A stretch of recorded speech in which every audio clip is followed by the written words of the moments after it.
जी, अस्सलाम वालेकुम। Welcome to Pakistan stock नेटिक। उम्मीद है कि आप तमाम दोस्त खैरियत से होंगे और जुमे वाले दिन जो ट्रेडिंग सेशन है वो अच्छा गुजरा होगा। चलते हैं मार्केट का थोड़ा जायज़ा लेने की कोशिश करते हैं। जुमे वाले दिन जो है वो मार्केट ने 150 पॉइंट्स निकाले हैं। हमारे तज्ज़िये के मुताबिक मार्केट जो है वो सही परफ़ॉर्म कर रही है। मसलन जिस तरह से हमारी तवक्को थी, मार्केट उसी तरह से परफ़ॉर्म कर रही है और मार्केट जो है वो अपनी सपोर्ट के करीब जाकर रुकी है।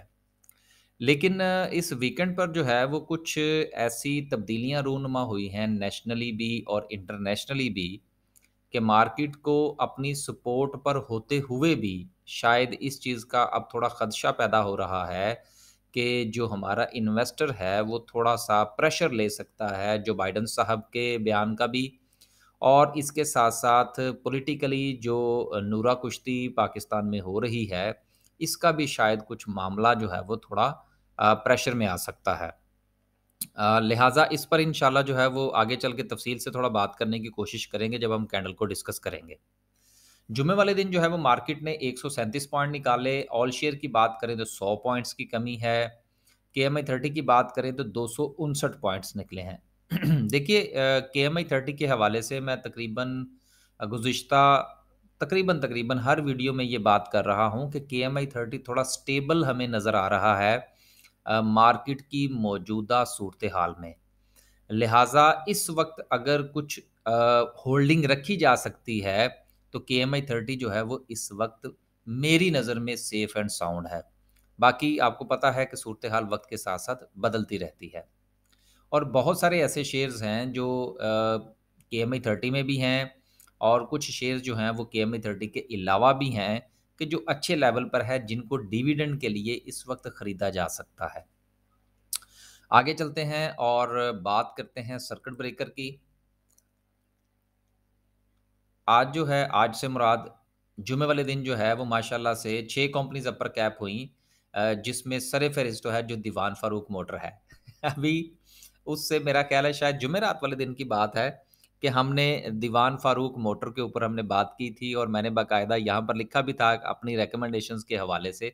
तो चलें जिन लोगों के पास है वो एन्जॉय फ़रमाइए लेकिन मेरी तरफ से मेरे दोस्तों को ये जो है वो सजेशन दे दी गई है कि इसमें से अब आप इधर-उधर होने की तैयारी फरमाइए। लिहाज़ा आप में से अगर किसी के पास है तो वो अपने पोर्टफ़ोलियो के मुताबिक जो है वो इसका फ़ैसला फरमाइए। अब देखिए मैं उस दिन भी इसके ऊपर एक बात कर रहा था, आज फिर उसमें मैं एक एडिशन करता चलूँ कि देखिए जिस वक़्त शेयर जो है वो अपनी स्टेबल पोज़ीशन में हो, स्टेबल पोज़ीशन का मतलब ये नहीं होता कि उसमें अपवर्ड मूवमेंट चल रही हो। स्टेबल पोज़ीशन का मतलब ये होता है कि अगर उसमें अपवर्ड मूवमेंट नहीं है और वो ऑलरेडी काफ़ी नीचे आ चुका है, तो वहाँ पर वो आके रुका हुआ हो। वो उसकी स्टेबल पोज़ीशन कहलाती है, जहाँ पर आप उसमें एंट्री लें, उसका टिकट खरीदें और उसमें बैठ जाएँ। लोअर कैप की बात करें तो 4 कंपनीज़ लोअर कैप में हैं, लेकिन कोई भी काबिले ज़िक्र नहीं है इनमें से। ये वही कंपनीज़ हैं जिनमें रोज़ 2, 400, 500, 1000, 10,000 का वॉल्यूम लगता है, ऊपर-नीचे होती रहती हैं। आगे चलते हैं जी और ग्राफ़िकल व्यू की बात करते हैं। टॉप 10 सेक्टर में सबसे ऊपर जो है वो टेक्नोलॉजी सेक्टर है, फिर chemical, power generation, cement oil and gas है। उसके अलावा अब देखिए यहाँ पर एक काबिल ज़िक्र बात जो है वो ये है जो कि तकरीबन मुझे तो बहरहाल नज़र नहीं आ रही अगर मैं भूल नहीं रहा कि टेक्नोलॉजी सेक्टर है, केमिकल है, पावर जनरेशन है, कमर्शियल बैंक्स हैं, सीमेंट है, ऑयल एंड गैस है, रिफाइनरीज़ हैं, फूड है, टेक्सटाइल है, प्रॉपर्टी है। लेकिन आप ये गौर फरमाइए कि यहाँ पर 2 सेक्टर जो हैं वो इन टॉप 10 सेक्टर्स में हमें नज़र नहीं आ रहे। एक स्टील सेक्टर है और दूसरा जो है वो ऑटोमोबाइल्स का है। अब इन दोनों सेक्टर के ऊपर आप ज़रा थोड़ा-सा गौर फरमाइए और साथ में ये भी देखिए कि मार्केट की अपवर्ड मूवमेंट हमें देखने को थोड़ा मिली। उसके बाद मार्केट ने अब अपना लो भी बनाया है। लेकिन इसके बावजूद भी इस सारी मूवमेंट के अंदर जो है वो हमें ऑटोमोबाइल्स तो फिर भी थोड़ा बहुत हिलते हुए नज़र आए हैं, लेकिन स्टील सेक्टर नहीं चला। हालाँकि स्टील सेक्टर जो है वो सीमेंट सेक्टर के साथ चला करता है।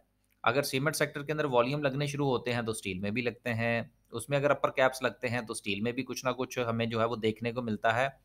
लेकिन आजकल कुछ ऐसी सूरत हाल नहीं है, उसमें कुछ प्राइसेस का इशू भी है।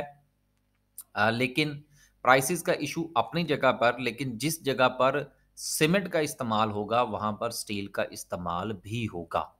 लिहाजा अगर अभी तक स्टील सेक्टर नहीं चला, तो मेरा ये ज़ाती तौर पर ख़्याल है कि आने वाले दिनों में जब मार्केट की दोबारा से मूव बनेगी, तो वहाँ पर स्टील सेक्टर के चलने के चांसेस होने चाहिए।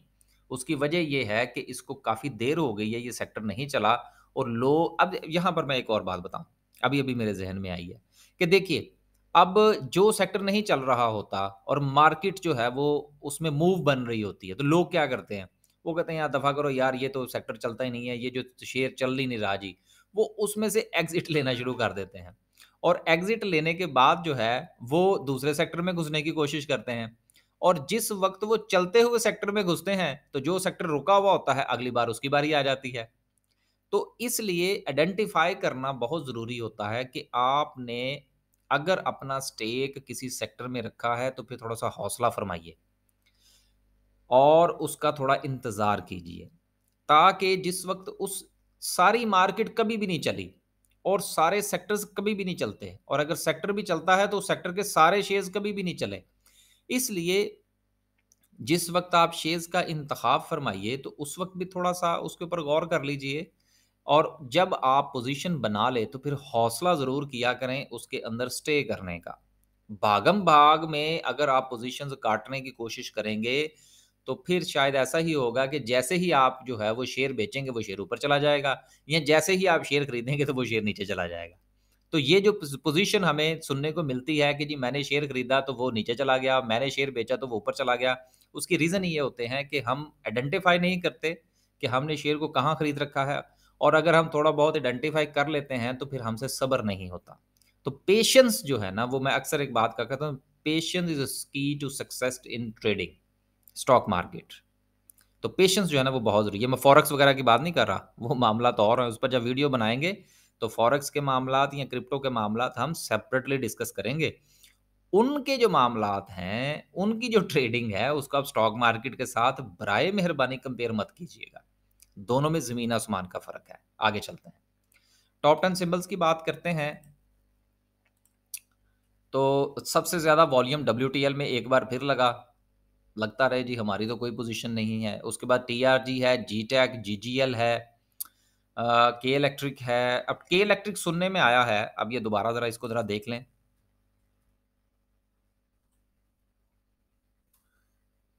अब के इलेक्ट्रिक जो है, अगर आप इसका थोड़ा-सा गौर फरमा लें, इसकी आप 1 महीने की मूव देख लें, तो शायद थोड़ा-सा अंदाज़ा हो जाए। 1 महीने में इसने जो अपना हाई लगाया है, वो लगाया है तकरीबन ₹3 और 20 पैसे का। अब ये थोड़ा-सा गौर फरमाइए। 1 मिनट यार ज़रा सही करके लिख लें इसको। इसने अपना हाई लगाया है ₹3 20 पैसे का और इस वक़्त ये खड़ा है ₹2 और 90 पैसे के ऊपर।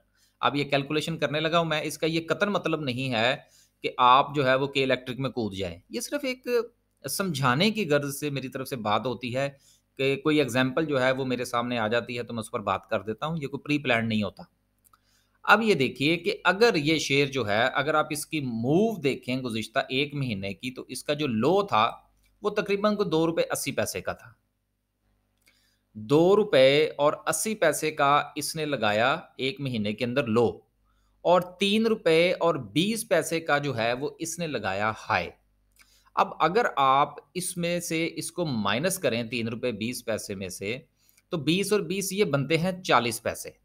अब ये ज़रा गौर फरमाइएगा थोड़ा, लोग कचरा शेयर जिनको कहते हैं ना, मैं उनकी तरफ बात कर रहा हूँ। अब ये बनता है 40 पैसे।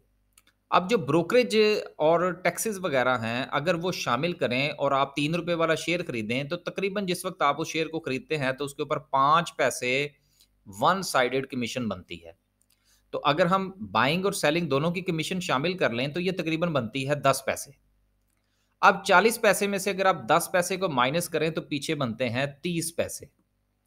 और ₹3 का शेयर जो है, वो अगर आपको 30 पैसे की मूव देता है, तो सर जी ये 10% बनता है। बात थोड़ी-सी काबिले गौर है। मिस्टर 10% तो आपने सुना ही होगा।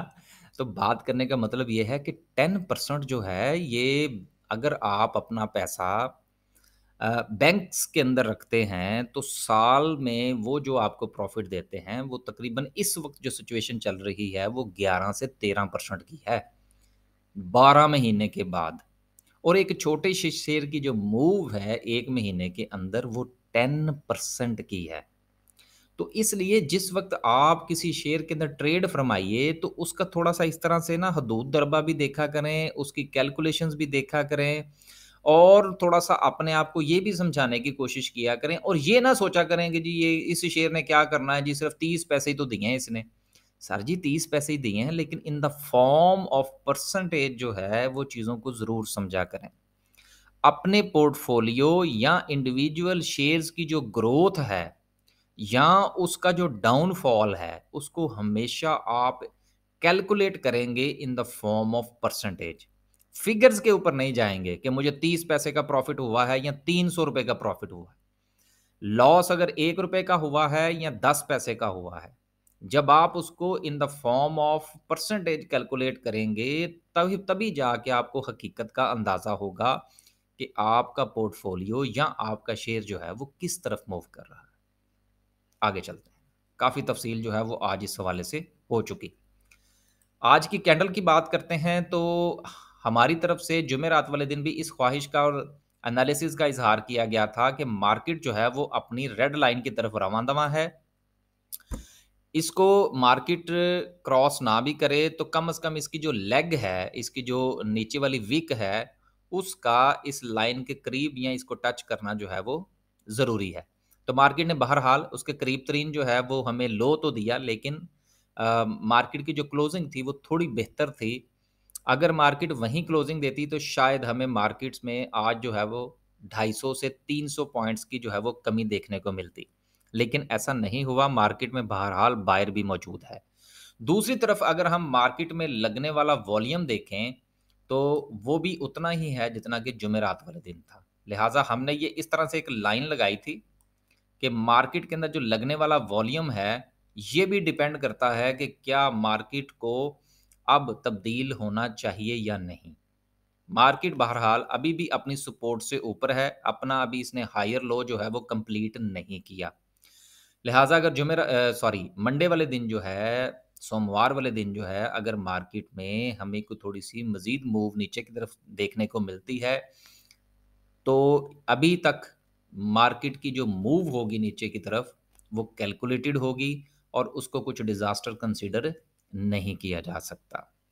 मार्केट अगर यहाँ पर नीचे मज़ीद जाती है कि 100 डेढ़ 100 पॉइंट्स निकालती है तो अभी उससे घबराने वाली कोई बात नहीं है। जब तक मार्केट का ये पीछे वाला जो लेवल है, जो कि 41,000 तकरीबन 900 का है या 41,800 का समझ लीजिए। ये 800 से 900 तक का जो एक सफ़र है मार्केट का, जब तक मार्केट इससे नीचे क्लोजिंग नहीं देती, मार्केट के डाउनफॉल के कोई चांसेस फ़िलहाल हमें नज़र नहीं आ रहे। जो बाइडेन साहब का बयान है, इसको बयान की हद तक ही रखिएगा, इसमें पैनिकिंग सिचुएशन की मुझे कम से कम कोई सूरत-ए-हाल नज़र नहीं आती। हाँ, अलबत्ता खान साहब की तरफ से अगर कोई एडवेंचर हमारे सामने आता है, तो उसका इम्पैक्ट मार्केट पर ज़रूर होगा। अपनी पोजीशन जो है उसको सिक्योर रखें और स्टॉप लॉस के साथ लें तो शायद आने वाले दिनों में आपको डिज़ास्टर की बजाय कुछ पॉजिटिविटी जो है वो अपने पोर्टफोलियो में इंशाल्लाह ज़रूर नज़र आएगी। अल्लाह हाफ़िज़।